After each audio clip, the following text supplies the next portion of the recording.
Shoot. Hey, what's up? It's Greg Sargiano, and James just took my coffee cup. Okay, so this is the first track that I did with the Reeves, and I was working on something which is pretty straightforward radio, guitar-oriented pop, teenager singer. So it's a little up the middle, but it's a very cool song. And I was using my '80s Ibanez Steve Vai on it, and a lot of people think of the Reeves as a hard-edged or crunchy amp, which it definitely is. But this track was more the guitar is sitting in the back, and then the big drums and big production sound.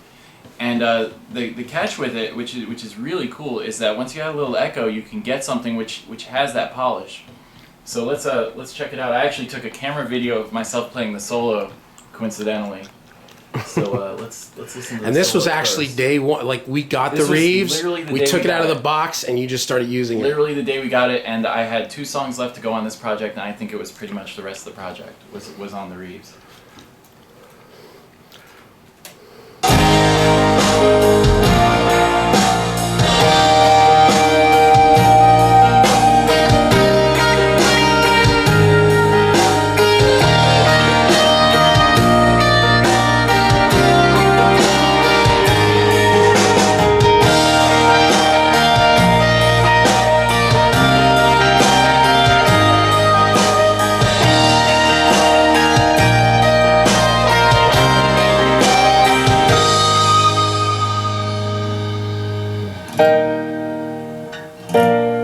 Nice. And then the ride out has a lot of guitars, so let's just hear those, and then we'll hear them in context with the whole track. Soloing them. Yeah, so soloing them, I'll play through them a little bit. And again, this is adding. It's sort of, I'm getting into mixing this song, so there's some reverbs and some echoes going. It gives you an idea of how the Reeves will sit in more of a mixed situation. Obviously recorded dry, it doesn't have reverb on the amp, but that's cool. You add a touch of it, and it really sits back nicely.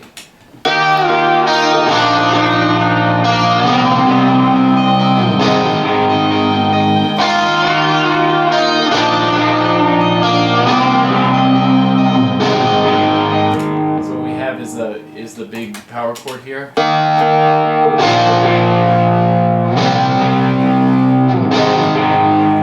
the echo coming back on 8th notes. And then the melodic figure, which is doubled in octaves, right here.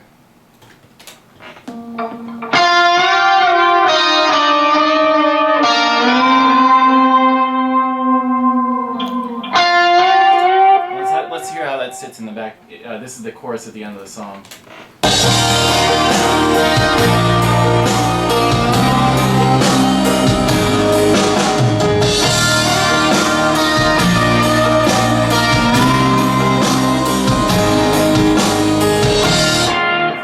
Those tracks, they sit back really, really nicely. So the Reeves is not just, hard edge, big rock sound. Definitely does that, but once you mic it, sit it back in the mix, it's really smooth. It's very What I noticed too, like, it had massive sustain with not a lot of overdrive. Yeah.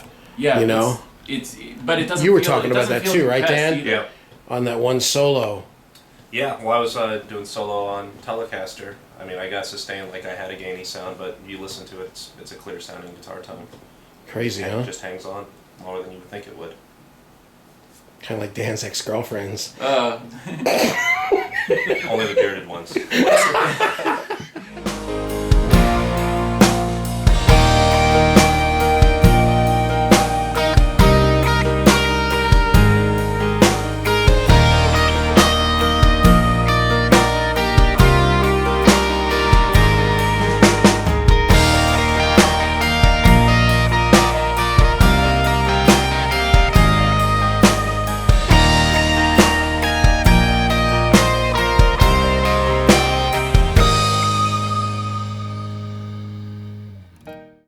Hi everybody, Stan McMain's here. I'm going to show you a little bit about the Reeves amplifiers track. This is done with a Les Paul Standard, late model, like a 2008 or so, with the WCR American Steel humbucker set. And you can take a listen to it right here.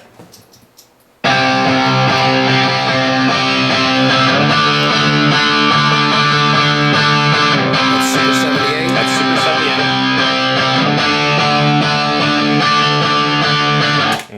Now this rhythm track is actually done in context. It's being blended with a Vox AC15 50th anniversary hand-wired, and you can hear it here. Although that is a great sound by itself, it's actually very cooperative with a lot of other guitar sounds.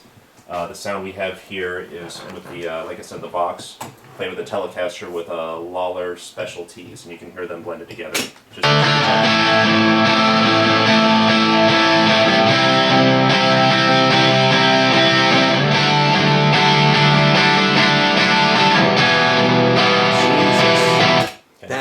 That's awesome. Big sound. Now here we also have a lead guitar that goes over this section. Now the lead guitar was done with the same Telecaster that we used on the Vox, but now we're using the Reeves Custom 50 Jimmy.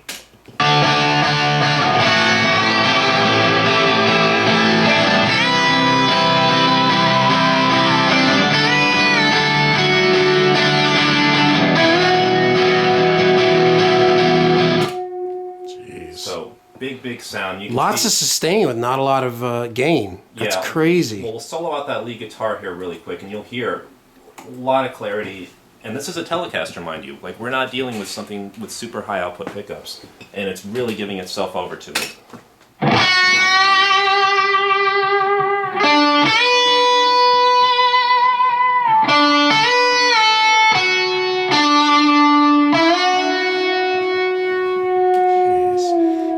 And again, like,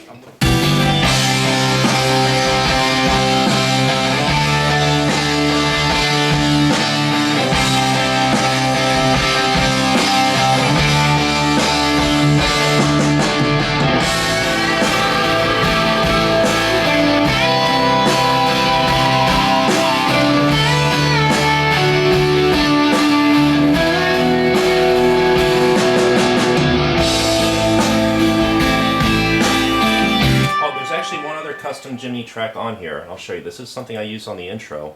This is with a Stratocaster with the Fralin Woodstock pickups, and we just did a little reverse and some delay on it. See,